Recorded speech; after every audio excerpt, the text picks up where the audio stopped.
Ya, teman-teman semuanya, malam ini kita masih bersama dengan Dr. Wayan Mustika.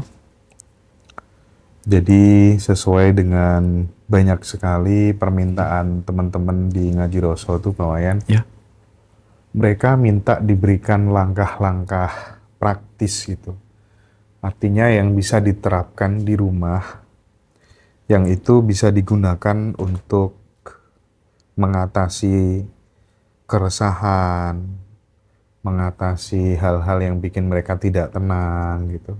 ya, Ada berapa langkah mungkin Pak yang mungkin bisa di-share, iya, bisa dibagi buat sahabat-sahabat semua untuk mengusir keresahan dan ketidaktenangan itu Pak? iya.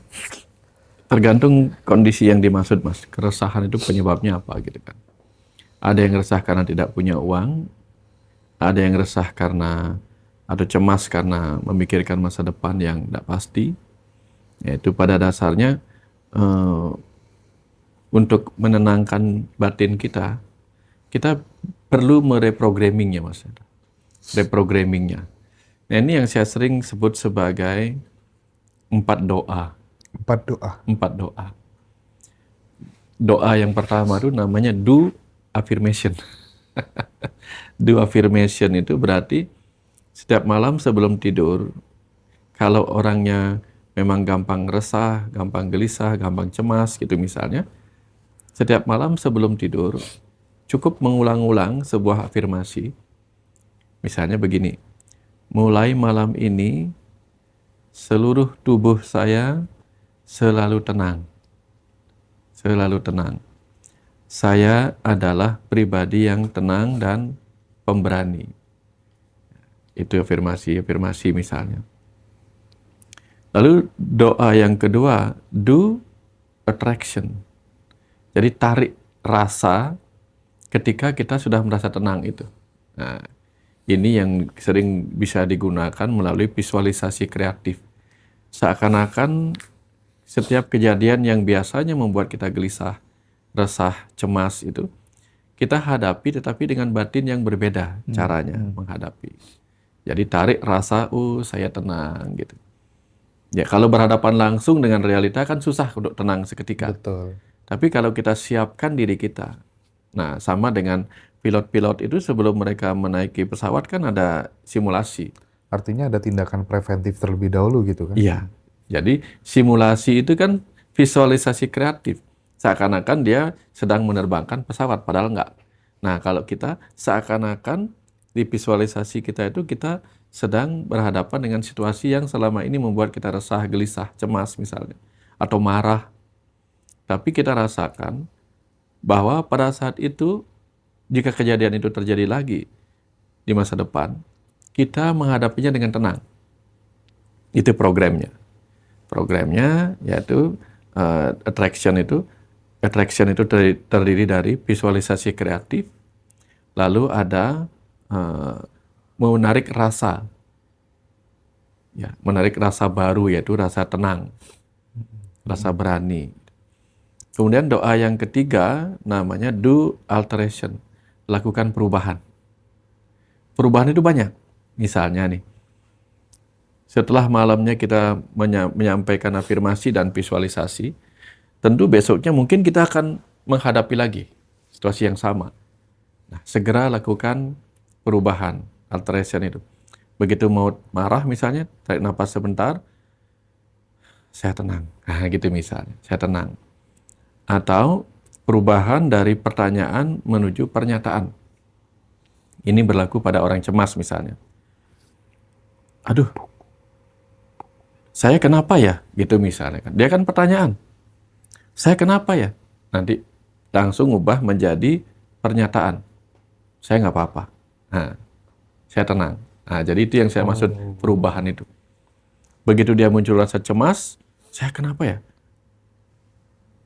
Misalnya dia bertanya, nggak apa-apa ya? Ubah menjadi pernyataan, nggak apa-apa. Ini kan hanya perubahan intonasi. Tapi perubahan intonasi itu menjadi sesuatu yang menghasilkan hal yang berbeda, Mas. Saya nggak apa ya? Saya nggak apa. Gitu.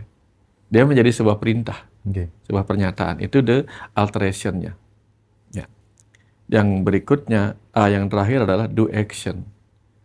Ketika kita mengatakan aku menjadi tenang, actionnya adalah apa? Minimal action yang pertama pada raut muka kita.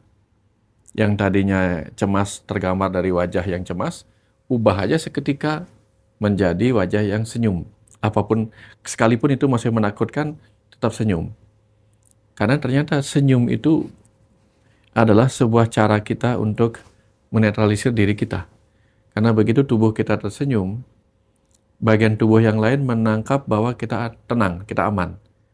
Nah, begitu bagian tubuh yang lain menangkap sinyal bahwa kita tenang, seketika kortisolnya menurun, adrenalin juga menurun. Karena adrenalin menurun, maka denyut jantung nggak lagi cepat, napas nggak lagi memburu. Kira-kira seperti itu sih, Mas. Itu yang bisa kita lakukan, ya, ketika lagi resah. Itu sekaligus bisa jadi semacam kayak mantra juga kali ya Pak ya. Iya, iya. Tapi Ya. kalau di titik saat ini gitu, Pak Wayan masih pernah nggak misalnya menghadapi kayak rasa Enggak lagi, Mas. resah, cemas? Enggak ya? Enggak lagi. Enggak ya? Dulu itu pernah 2 tahun mengalami itu, Mas Hendra. 2 tahun? 2 tahun dengan berbagai gejalanya, Mas Hendra.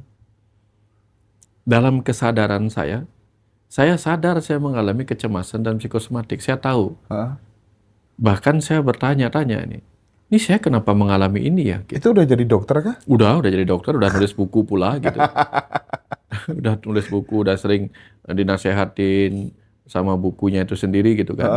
Tapi saya mengalami itu, Mas Hendra.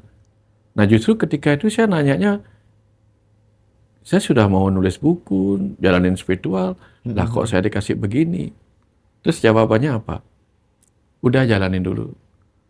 Lah disuruh jalanin pula gitu. Dan akhirnya setelah 2 tahun mengalami kesulitan-kesulitan mengendalikan itu, sampai akhirnya tiba saatnya saya benar-benar seperti orang yang sadar bahwa, loh, saya kan punya senjatanya gitu. Ini saya seperti orang yang pergi ke pasar, bingung mau belanja apa, karena nggak tahu bagaimana caranya bayar, karena merasa nggak punya uang. Memang saya nggak bawa uang, tapi setelah sadar, loh kan saya punya ATM, kiris gitu misalnya kan. Nah itu yang terjadi, Mas Hendra. Setelah 2 tahun kena serangan cemas psikosomatik itu, lah masa setelah 2 tahun saya baru sadar saya punya ilmunya gitu. Akhirnya saya pakailah ilmu yang tadi saya ceritakan itu. Doa, affirmation, visualisasi, mengubah pertanyaan menjadi pernyataan, dan seterusnya. Dan dalam tempo 2 bulan, semua itu hilang tanpa saya mengerti, Mas. Nggak tahu bagaimana dia menghilangnya, nggak ngerti.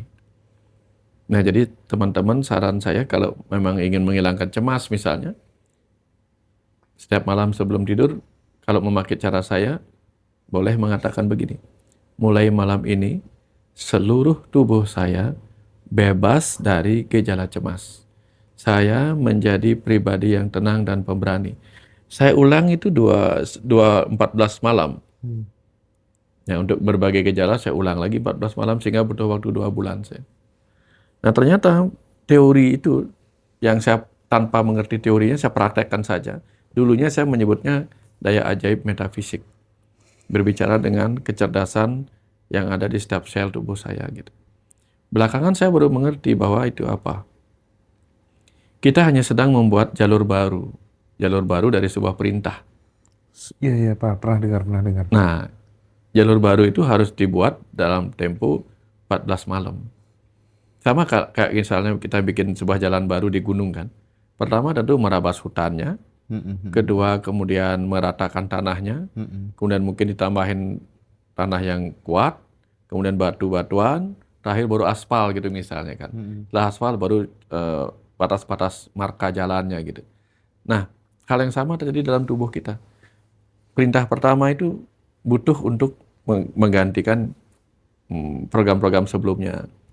Selama 14 hari kemudian, kalau memang kurang kuat, efeknya mungkin 21 malam. Nah, begitu dia sudah terbentuk jalan baru, maka yang setiap perasaan cemas akan dianggap nggak penting lagi oleh sistem kita. Sistem yang dikenal sebagai RAS tadi, Reticular Activating System. Gitu.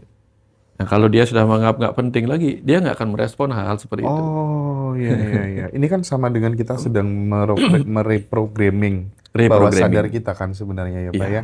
Tapi kalau reprogramming. misalnya, mohon maaf nih Pak, yang paling Mm, sering jadi masalah krusial di teman-teman tuh, rata-rata yang mm. sudah berumah tangga nih ya, Iya, iya, iya. itu adalah, gimana Pak kalau itu diimplementasikan dalam konteks hutang? Hutang. Nah, bisa nggak kalau misalnya Bisa, itu bisa. diimplementasikan dalam konteks hutang, teknisnya gimana gitu dan Maksudnya berapa hutang hari? hutang dibayar hutang, bayar hutang Kita apa? kita ini punya hutang banyak gitu Oke. kan, Mm, mm, mm. ya kan. Terus teman-teman rata-rata kan jadi nggak karu-karuan hidupnya Oke. gara-gara Ya, ya. kepikiran itu terus gitu. Mm, mm, Gimana mm. teknisnya? Hutang kan hanya bisa lunas kalau terbayar. Betul. Itu yang pertama. Masalahnya pembayaran itu kan harus pakai dana. Benar. Itu tahap keduanya. Iya iya iya. Iya. Nah, dana ini dari mana? Tentu kita harus mencari sumbernya. Ah, Bisa mencari dari sumber penjualan sesuatu, ya, uang itu kita tukarkan dengan barang yang kita miliki. Nah, tapi di penukaran barang ini mungkin ada kendala, misalnya. Saya sih pinginnya jual tanah, tapi susah banget jualnya, gitu misalnya. Nah, yang pingin jual tanah agar bisa dapat uang untuk melunasi hutangnya, pakai ilmunya itu. Visualisasi kreatif, misalnya apa? Afirmasinya apa? Tahun ini, bulan ini, tanggal ini, hutang saya terlunasi karena saya bertemu pembeli di tanah ini. Bayangkan kita melihat sertifikat tanah kita diambil oleh seseorang, lalu kita menandatangani kwitansi. Ini visualisasi kreatif. Oke, Ber- izin Pak. Ya, Saya ya. pause sampai di sini dulu Pak. Hmm. Oke, ketika kemudian itu sudah dilakukan, taruhlah kemudian 14 malam lah. selama 14 malam Ya, misalnya ya, ya. 14 malam dengan teknik yang benar sudah Ya, ya, ya. dirasakan. End produknya itu adalah rasa senang, rasa bahagia karena itu sudah terjual Sudah misalnya. terjadi. Ya. Tapi bagaimana kemudian itu mampu diterjemahkan oleh tubuh menjadi sebuah tindakan yang berbeda gitu. Karena ketika tindakannya sama, jelas tidak akan terjadi perubahan dalam konteks realita gitu. Bagaimana menjelaskan itu Pak secara rasional supaya sampai terjadi perubahan tuh gimana? Ya, nanti reticular activating system kita tiba-tiba akan menjadi waspada dan menjadi menganggap penting informasi-informasi seperti itu. Misalnya, yang tadi terabaikan karena kita perintahin, tiba-tiba aja kita kebetulan membaca berita, dicari tanah ini gitu misalnya. Yang tadinya kita abai pada hal seperti itu. Ada aja pokoknya gitu ya Pak maksudnya ya. Tiba-tiba nanti akan ketemu sama orang. Mungkin misalnya kita lagi di jalan di mall nih. Ah, Mungkin karena kita lagi nyari laptop misalnya di mall. Jadi kita akan fokus mendengarkan tentang hal-hal berkaitan dengan laptop. Laptop ini bagus, bla bla bla gitu. Tapi karena kita perintahkan tubuh kita untuk waspada agar terjadi pembelian, mungkin kita akan diajak untuk fokus mendengarkan orang-orang yang lagi ngobrol tentang saya ingin beli tanah di mana ya bisa gitu misalnya. Yang tadinya kita nggak ngeh gitu. Inilah kemampuan reticular activating system kita. Membuat kita fokus pada hal-hal yang sesuai dengan kebutuhan kita. Kira-kira seperti itu Mas Hendra. Sama dengan saya juga baru tahu. Besok saya ajarin membaca pesan alam. Besoknya yang tadinya bunga jatuh ya bunga jatuh gitu. Tiba-tiba menjadi sebuah pesan. Kan bunga jatuh bukan sejak saya diberi pesan itu, bukan. Setiap saat bunga jatuh, setiap saat burung bertelur di situ gitu. Tapi baru-baru kemudian dia menjadi sebuah pesan. Nah, sama kayak gitu Mas Hendra. Kita menjadi ngeh, menjadi waspada terhadap hal-hal yang berkenaan dengan kebutuhan kita. Itu sih yang terjadi. Ini bukan hal-hal yang ajaib-ajaib kayak gimana gitu. Hanya sesuatu yang membuat kita sinkronisasi dengan apa yang ada di alam gitu. di saat